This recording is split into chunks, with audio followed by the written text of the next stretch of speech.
La historia de Job es una de las más intensas y profundas de la Escritura. Nos muestra a un hombre íntegro, próspero y respetado, que de repente pierde todo: hijos, posesiones, salud y honor.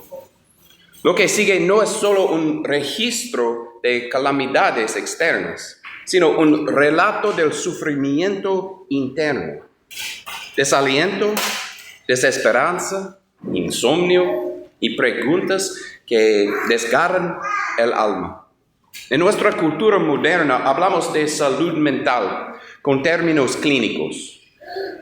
La Biblia no los usa, pero registra experiencias humanas reales, como las de Job, que hoy reconocemos en personas con depresión profunda, ansiedad paralizante o desesperanza persistente. Job nos enseña cómo lamentar, cómo enfrentarnos a preguntas que no tienen respuesta fácil y cómo la relación con Dios continúa aún en el valle más oscuro.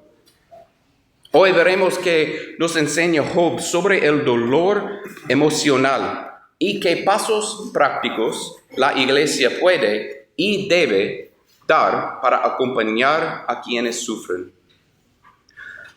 Job era íntegro y intachable, según Job capítulo 1, versículo 1. Pero su vida fue sacudida por pérdidas inimaginables. En medio de su dolor, Job anunció: ojalá nunca hubiera nacido. Y en Job capítulo 3, versículos 1 a 3, leemos: después de esto, Job rompió el silencio para maldecir el día en que había nacido. Dijo así: que perezca el día en que yo nací y la noche en que se anunció: un niño ha sido concebido. En ese capítulo, Job maldice el día de su nacimiento. Se identifica con la oscuridad, la ausencia de sentido y la profundidad del sufrimiento. Es importante notar algo que muchos ministros olvidan. Job no finge estar bien. Él expresa honestamente su angustia. Esa honestidad es bíblica y terapéuticamente sana. La Biblia no censura las preguntas difíciles ni las quejas sinceras. Más bien, ofrece un espacio para el lamento. Los Salmos y Job nos enseñan a traer incluso lo amargo al altar de Dios. Job capítulo 30, versículos 16 y 17, pinta la condición física que acompaña al quebranto. Leemos: y ahora la vida se me escapa, me oprimen los días de sufrimiento. La noche me taladra los huesos, el dolor que me corroe no tiene fin. Palabras como horror, agitación e insomnio describen síntomas que hoy asociaríamos con ansiedad y depresión severa. El sufrimiento emocional no es simplemente mal humor o una prueba espiritual. Tiene manifestaciones físicas reales. Job muestra que la mente y el cuerpo están entrelazados. El tormento emocional produce desgaste corporal y el sufrimiento del cuerpo aumenta la angustia del alma. Reconocer esta interacción es crucial para la iglesia. No podemos reducir todo a un asunto moral o espiritual. La experiencia humana implica dimensiones físicas, psicológicas y espirituales que requieren una respuesta integral. Los amigos de Job llegaron con la intención de consolación, pero pronto comenzaron a acusarlo. Si sufres, debes haber pecado, fue el subtexto de sus palabras. Aun cuando tenían buenos motivos, sus respuestas fueron insuficientes y finalmente dañinas. Esto nos enseña a no apresurarnos a juzgar ni a dar explicaciones simplistas. Frases como "es falta de fe" o "necesitas orar más" pueden aumentar la culpa y el aislamiento del que sufre. El acompañamiento sabio empieza por la escucha. Permanecer con la persona en su dolor, validar su experiencia y ofrecer compañía antes de ofrecer explicaciones.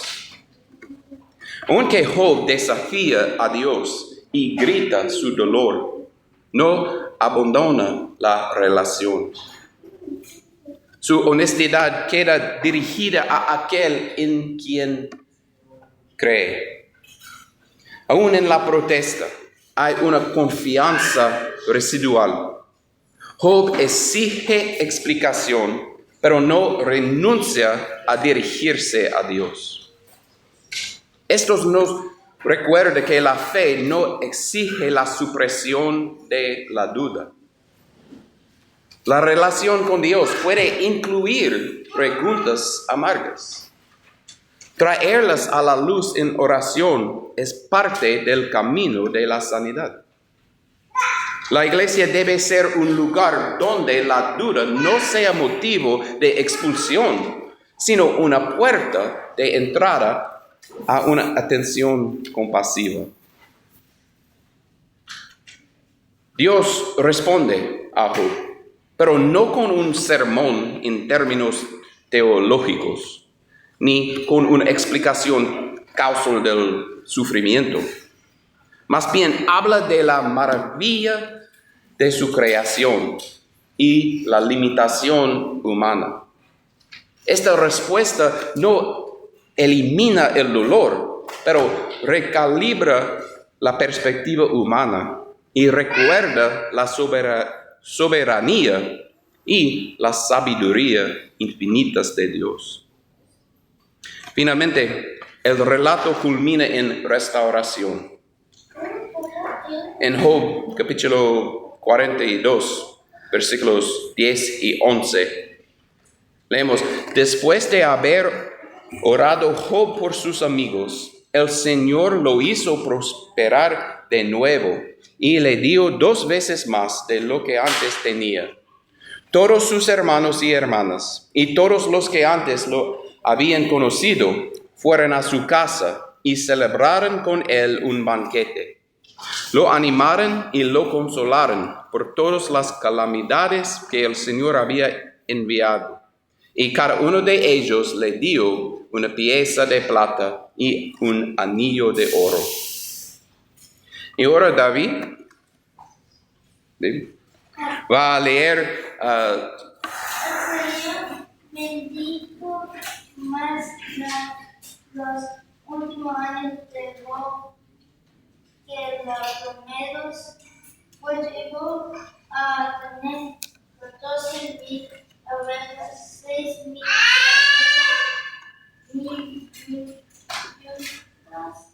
de mujeres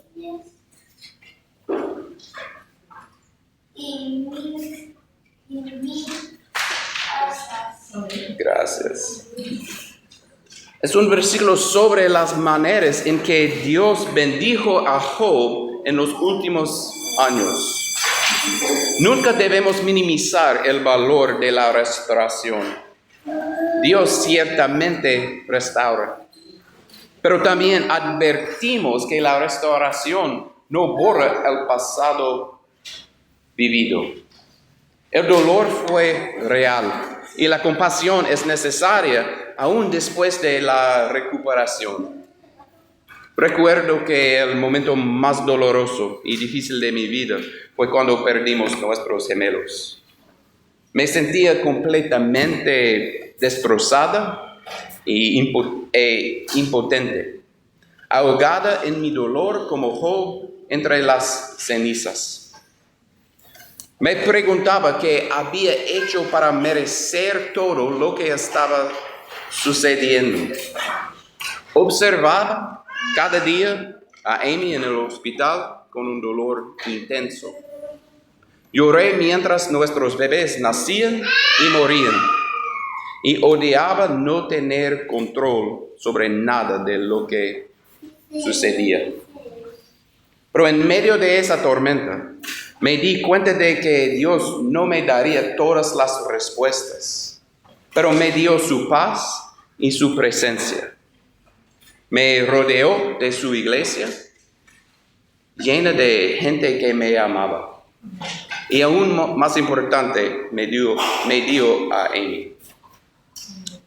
Ella y yo decidimos en ese momento que no abandonaríamos a Dios ni a la otra y que seríamos más fuertes en nuestra relación con Él y como pareja. Dios me recordó que Él tiene el control, que su amor aún es suficiente y que por su gracia podía confiar en Él, incluso cuando no entendía. Piensa en un árbol centenario que sufre una tormenta devastadora. Pierde ramas, queda herido. Un observador demasiado crítico diría que el árbol fue negligente. Otro más sabio lo protege, poda las ramas rotas, riega sus raíces y espera la primavera. La iglesia debe ser el jardinero sabio que ayuda a la sanación, no el juez que condena. Entonces, ¿qué podemos hacer como congregación cuando alguien está sufriendo? Podemos crear espacios de lamento seguro. Por ejemplo, grupos pequeños o pequeños círculos de amigos que permiten expresar dolor sin juicio. Podemos orar juntos y ofrecernos a compartir nuestros propios testimonios de esperanza. Podemos asociarnos con profesionales. Nuestra congregación tiene Kaylee y Genesee como miembros aquí y tienen muchos contactos en la profesión de consejería y terapia. Tenemos una lista de consejeros cristianos, psicólogos y médicos de confianza.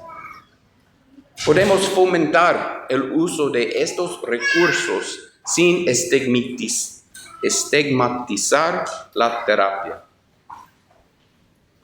Podemos ofrecer apoyo a largo plazo. La recuperación no siempre es rápida. Al igual que la vida de Job, la recuperación puede ser gradual. Debemos mantener una red de apoyo constante.